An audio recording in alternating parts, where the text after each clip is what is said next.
Pakistan peoples party के chairman Bilawal Bhutto सरदारी जो सफारती mission पे गए थे अमेरिका, वहाँ से वापस कराची पहुंचे तो उनका शानदार इस्तकबाल वज़ीर आला सिंध सैयद मुराद अली शाह, मेयर कराची बैरिस्टर मुर्तज़ा और दीगर ने किया। लेकिन सईद गनी के इजलास के बाद यकीनी तौर पर मारीपुर टाउन, जी हाँ, वो फिर जगमगा उठा और पूरे हुमायूं मोहम्मद खान चेयरमैन और जनरल सेक्रेटरी यूनियन के हारून और दीगर ने जो कारकुनान ने पीस पार्टी के चैलों ने एयरपोर्ट का रुख किया और वहाँ पर ज़बरदस्त फिर हल्ला गुल्ला मचाया। और हारून हारून, जी हाँ, ये तो भाई हाजी हारून ने तो धम मचा दिया। चेयरमैन हुमायूं मोहम्मद खान भी ताली बजाने पे मजबूर हो गए और ताली तो बजानी पड़ेगी वरना फिर ये तो यूनियन है, अल्लाह शाल्लाह। लेकिन फिर इनको फूलों के हार पहनाए गए इसलिए कि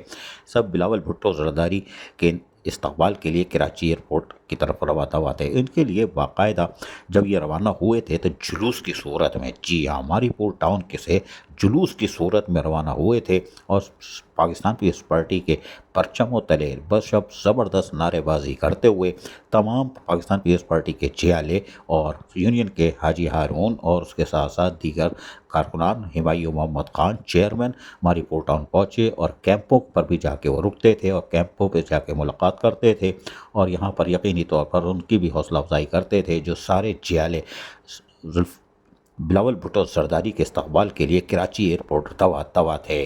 मारीपुर टाउन की तरफ से ये लोग फिर एयरपोर्ट पहुंचते हैं, फिर काफिला पैदल रवाना होता है क्योंकि अज़्दहाम था, यहाँ गाड़ियाँ चल नहीं सकती थी और कराची से सिंध से सब जगह से लोग भर के आए थे जुलूस की सूरत में और फिर बैठ गए इसलिए कि वो यहाँ पर वो थक भी होंगे, थके नहीं हैं, बल्कि उन्होंने यहाँ बैठकर बिलावल भुट्टो जरदारी की तकरीर स्क्रीन जो लगाई गई थी उस पर सुनी। यकीनी तौर पर मारीपुर टाउन ने और उसके चेयरमैन हुमायूं मोहम्मद खान हो या यूनियन, उन्होंने मिलकर यकीनी तौर पर बिलावल भुट्टो जरदारी का ज़बरदस्त इस्तकबाल किया और बता दिया कि जियाले बिलावल भुट्टो जरदारी और पाकिस्तान पीपल्स पार्टी के साथ हैं और यही वजह है कि ज़बरदस्त जश्न मनाया गया। अज़ीज़ आरिफ, KBS बल्दियाती न्यूज़, कराची।